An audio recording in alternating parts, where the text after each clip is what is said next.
Assalamualaikum warahmatullahi wabarakatuh. Nama saya Samsudin Adi Pradana. 2019 12 21 206. Dalam kesempatan ini saya akan mempresentasikan bab 8, yaitu tentang pengangguran sebagai tugas dari pengantar ekonomi makro dengan dosen pengampu Bapak Dr. Didin Fatihudin SE MSI. Pengangguran merupakan salah satu dari 3 variabel kunci ekonomi makro yang di samping ada GDP, harga atau inflasi. Ketiganya merupakan variabel penting secara bersama-sama di dalam mengukur kinerja pembangunan ekonomi. Tingkat pendapatan per kapita yang relatif tinggi belum bisa menunjukkan bahwa pembangunan ekonomi telah berhasil apabila tingkat pendapatan per kapita yang relatif tinggi tersebut diikuti dengan tingkat pengangguran yang juga relatif tinggi. Karena kondisi tersebut menunjukkan bahwa pembangunan belum inklusif atau hasil pembangunan belum dinikmati oleh seluruh masyarakat. Di samping itu, tingkat pengangguran yang relatif tinggi menunjukkan bahwa pembangunan belum efisien atau tidak efisien karena masih ada sumber daya yang belum digunakan secara optimal atau hasil pembangunan belum mencapai potensialnya. Oleh karena itu, penting untuk mengendalikan 3 variabel kunci ekonomi makro termasuk pengangguran. Agar pembangunan ekonomi dapat sesuai dengan yang diharapkan, khusus agar untuk pengangguran, penting untuk dapat mempelajari faktor-faktor yang menyebabkan terjadinya pengangguran agar dapat diputuskan kebijakan yang tepat menurunkan pengangguran. Pengangguran yaitu jumlah pekerja yang tidak bekerja dan secara aktif sedang mencari pekerjaan atau selisih antara angkatan kerja dengan kesempatan kerja yang tersedia. Ekonom mempelajari pengangguran untuk mengetahui penyebab dan membantu merumuskan kebijakan tenaga kerja. Ini lingkup pengangguran ada 3. Penentu tingkat pengangguran alamiah, natural rate of unemployment. Yang kedua, penyebab terjadinya pengangguran. Ada 2, pengangguran friksional, pengangguran struktural atau menunggu. Yang ketiga, pola pengangguran. Ada 3 juga, durasi dan tren, pengangguran menurut kelompok demografis, transisi masuk dan keluar dari angkatan kerja. Baik, kita yang membahas yang pertama yaitu penentu tingkat pengangguran alamiah, natural rate of unemployment. Apa yang menentukan tingkat pengangguran alamiah? Natural rate of unemployment. Menurut model dinamika angkatan kerja, apa yang menentukan tingkat pengangguran alamiah adalah tingkat pengangguran rata-rata di sekitar fluktuasi perekonomian atau disebut juga tingkat pengangguran pada kondisi mapan atau baik.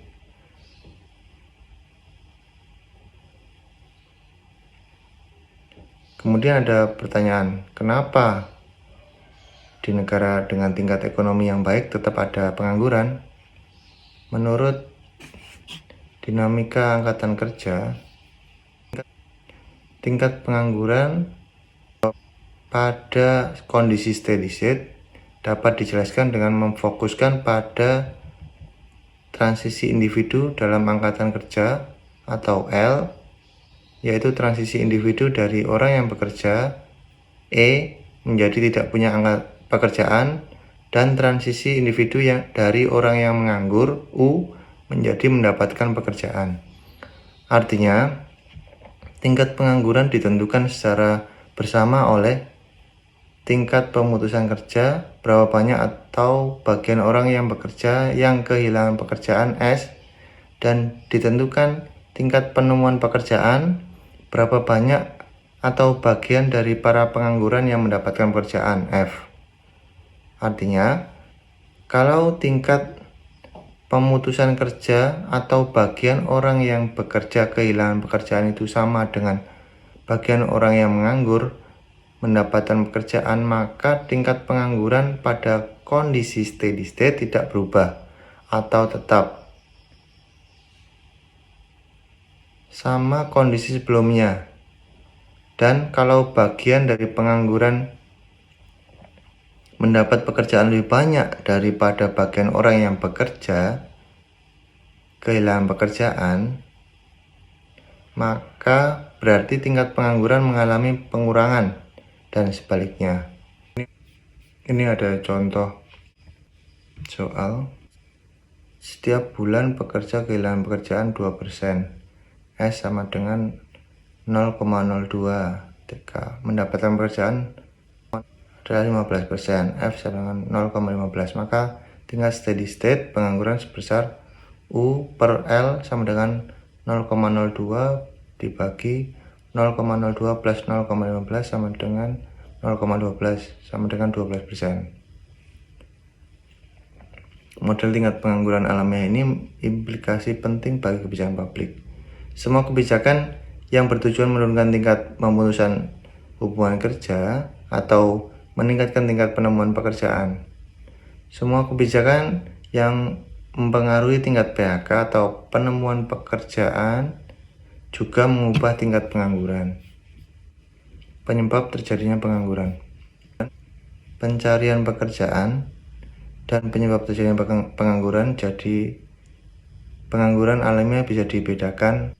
Pengangguran friksional dikaitkan dengan pencarian pekerjaan.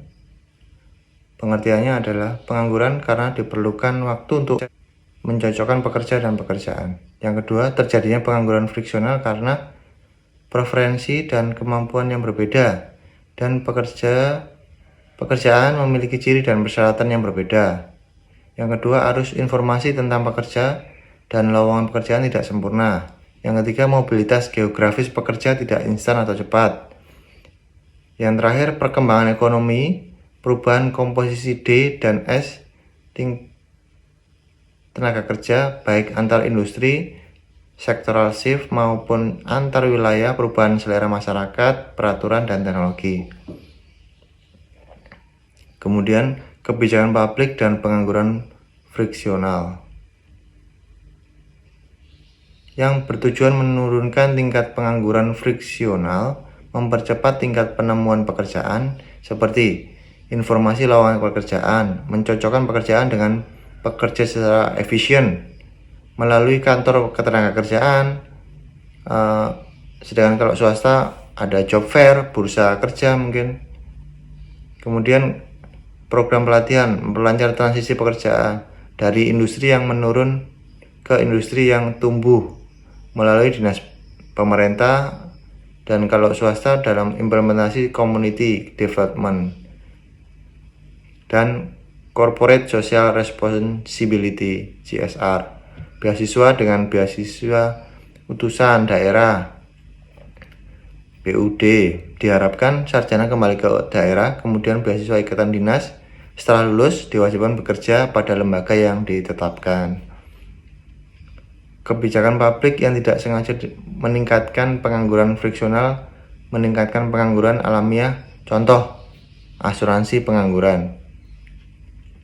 Kenapa? Karena memperlambat tingkat penemuan pekerjaan, karena penerima asuransi cenderung kurang semangat untuk mencari pekerjaan baru karena menerima manfaat asuransi tersebut. Sering menolak tawaran pekerjaan yang kurang menarik mungkin. Kemudian meningkatkan tingkat pemutusan kerja. Para pekerja yang menyadari bahwa sebagian pendapatannya dilindungi asuransi pengangguran, mereka kurang suka mencari pekerjaan yang stabil dan tidak peduli dengan jaminan keamanan kerja yang bisa meningkatkan tingkat pemutusan kerja atau PHK. Kemudian pengangguran struktural atau menunggu dikaitkan dengan kekakuan upah real wage rigidity dan kekakuan upah real wage adalah gagalnya upah melakukan penyesuaian sampai penawaran tenaga kerja sama dengan pemerintah. permintaannya. Pengangguran struktural disebabkan upah kaku dan penjatahan pekerjaan. Orang yang menganggur bukan karena mereka tidak bisa menemukan pekerjaan yang paling sesuai dengan keahlian, tapi karena upah yang berlaku ditetapkan di atas upah keseimbangan. Penawaran tenaga kerja melebihi permintaannya. Tidak banyak pekerjaan. Pekerja ini hanya menunggu pekerjaan yang akan tersedia. Penyebab upah real ini juga ada 3 faktor: upah minimum, kedua kekakuan monopoli serikat buruh, yang ketiga efisiensi upah. Menurut gambar, antara tenaga kerja itu dengan upah real, yang di bawah ini tenaga kerja, yang di atas yang vertikal upah real. Tingkat equilibriumnya D, diwakili dengan D. Jadi jika pada titik A itu antara jumlah pekerja dan upah real itu yang paling baik menurut perusahaan. Jadi terjadi keseimbangan, makanya terjadi keseimbangan. Jadi antara tenaga kerja yang dibutuhkan dan upah itu sudah sesuai. Kemudian kalau bergeser ke titik C, karena permintaan upah minimum di titik C itu anggap aja jumlah tenaga kerjanya bergeser. Jadi kan ada selisih antara tenaga kerja sebelumnya dan yang di titik C, ya, itu yang disebut antara pengurangan antara tenaga kerja yang di D dan di C itu disebut pengangguran. Ya, kurang lebih seperti itu untuk penjelasannya. Kemudian kita ke selanjutnya, pola pengangguran berkaitan dengan sebab terjadinya pengangguran dan respon kebijakan yang tepat. Aspek dari pola pengangguran ada durasi dan tren, B. Pengangguran menurut kelompok demografis, C. Transisi masuk dan keluar dari angkatan kerja. Durasi dan tren. Durasi pengangguran lama atau sebentar, jangka pendek atau jangka panjang, baik pengangguran friksional atau pengangguran struktural dan jangka panjang. Kebijakan harus fokus pada pengangguran jangka panjang. Tren pengangguran menurut pengalaman di AS, tingkat pengangguran berfluktuasi. 1. Perubahan komposisi angkatan kerja. 2. Meratanya pergeseran sektoral. Yang kedua, pengangguran menurut kelompok demografis. Pengangguran usia muda relatif banyak, cenderung memerlukan waktu lama untuk mendapatkan pekerjaan, serta tingkat pemutusan kerja yang relatif tinggi, sesuai dengan grafik di sebelah. Dan kemudian yang C, transisi masuk dan keluar dari angkatan kerja. Sebelumnya dalam model tingkat pengangguran alamiah, diasumsikan besarnya angkatan kerja tetap, mengabaikan aspek dinamika pasar, tenaga kerja, keluar atau masuknya individu dari angkatan kerja. Satu-satunya penyebab penurunan pengangguran adalah penemuan pekerjaan, dan satu-satunya penyebab meningkatan pengangguran adalah pemutusan hubungan kerja. Ya, ini grafiknya. Jadi jumlah angkatan kerja pada Februari 2020 sebanyak 137,91 juta orang, naik 1,73 juta orang dibanding Februari 2019. Tingkat partisipasi angkatan kerja turun sebesar 0,15% poin. Dalam setahun terakhir, pengangguran bertambah 60.000 orang. TPT Sekolah Menengah Kejuruan, tingkat pengangguran terbuka sekolah menengah kejuruan masih paling tinggi di antara tingkat pendidikan lain, yaitu sebesar 8,49. TPAK, persentase penduduk usia 15 tahun ke atas yang merupakan angkatan kerja. Data BPS menunjukkan sampai dengan Februari 2020, tingkat pengangguran sudah di level 4,99% atau 6,88 juta orang tidak mempunyai pekerjaan, dan persentase ini sudah dipastikan akan bertambah dengan penurunan pertumbuhan ekonomi di level min 5,32% pada kuartal 2 tahun 2020. Sebelumnya, Kementerian Ketenagakerjaan mencatat jumlah pekerja yang terkena pemutusan hubungan kerja termasuk yang dirumahkan di tengah pandemi COVID-19 sejauh ini mencapai 2,9 juta orang. Menteri Ketenagakerjaan Ida Fauzia menuturkan jumlah tersebut terdiri dari 1,7 juta orang yang sudah terdata dan 1,2 juta orang yang masih dalam proses validasi data. Rinciannya, pekerja formal yang terkena PHK 375.165 orang, pekerja formal yang dirumahkan 1,32 juta orang, pekerja informal yang terdampak sebanyak 314.883 orang, jadi total 1.722.958 orang yang terdata secara baik. Ada 1,2 juta yang terkena, yang akan terus kami lakukan validasi datanya, tandasnya dalam berita di CNN Indonesia. Kemenaker dan BPJS Ketenagakerjaan mencatat ada sekitar 2,8 juta pekerja terkena dampak pandemi COVID-19. Hal ini akibat terhentinya operasional perusahaan tempat mereka bekerja.